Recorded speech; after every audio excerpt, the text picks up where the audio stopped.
wanted to share a really simple exercise with you guys that I love doing, and I do it often. I try to do this every day, unless it's raining and there's no sunlight. I try to do this every day. And basically what you're going to need to do is you're going to need to take your shoes or your slippers off. You're going to want to be barefoot on the dirt or on the lawn. And you're going to want to look up at the sun, directly at it with your eyes closed. And you want to try to relax all of your eye muscles. You're going to feel your eye muscles kind of twitch and readjust as they get used to the intensity of the sun penetrating through your eyelids. But you want to just let your eyes adjust, and eventually you'll be able to let go, and your eyes will just, the muscles in your eyes will let go, and you'll be able to just feel all the heat and you'll be able to see the redness of the sun illuminating behind your eyelid. Now this is a great way for people who have never sun gazed before to begin getting into sun gazing. And what's beautiful about this exercise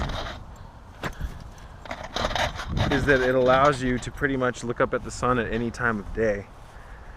A lot of people, when they get into sun gazing, they think that they are going to be able to just look up at the high noon sun without closing their eyes. And let me tell you, you can go blind doing that.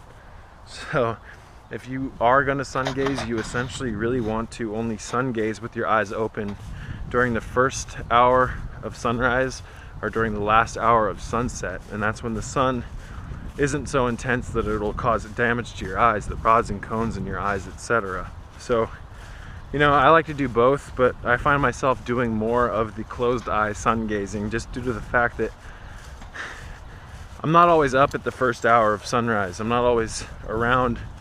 I'm not always in a good location to sun gaze when the sun's going down. It might be behind a mountain or trees, etc.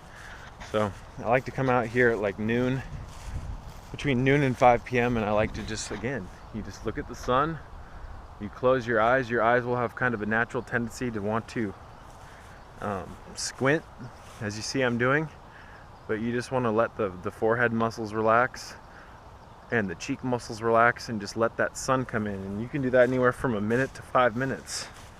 But again, you really want to be grounded while you're doing this. You want your feet to be bare. You don't want shoes on, is what I'm getting at. And you want to either be on the dirt or the lawn. I prefer the dirt, actually. So just a brief little tip.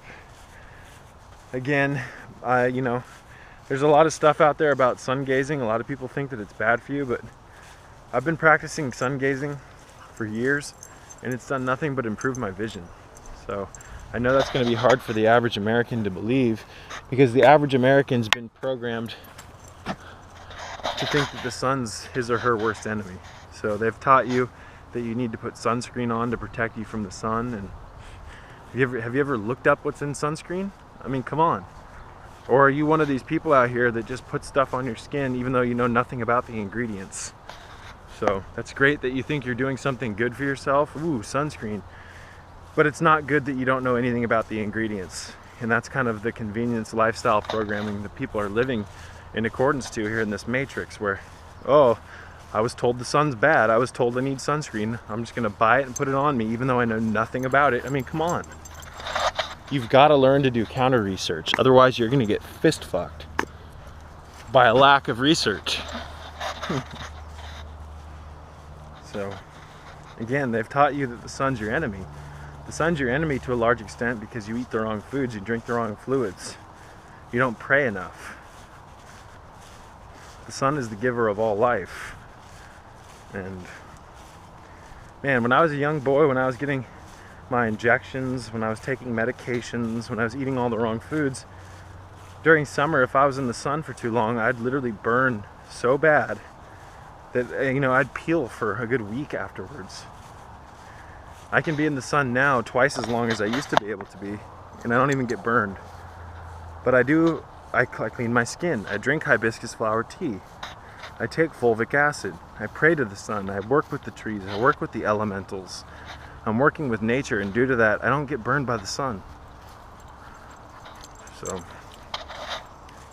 I'm also not one of these freaks out here that works against the sun by wearing sunglasses. My God, you've got to get off sunglasses. Sunglasses trick the brain into thinking that it's darker than it actually is, and your brain starts producing the wrong chemicals and the wrong elements. So again, they don't They don't want you to be able to absorb all the light of this dimension. How are you going to be able to transcend into the next dimension, where the light is 1,000-fold more brighter than this dimension, if you can't even look up at the sun, or if you don't even have a relationship with the sun? Many people, the sun drives them crazy because of their parasites. They get out in the sun and sunbathe, they start feeling agitated, irritable, etc.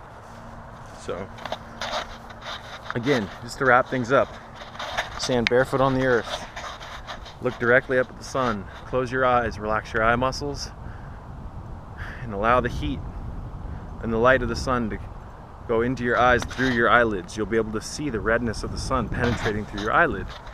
This is the safest way to begin learning how to sun gaze, and this is the safest way to begin reacclimating your eyes to be able to adjust and absorb the light of the sun. Peace be with you.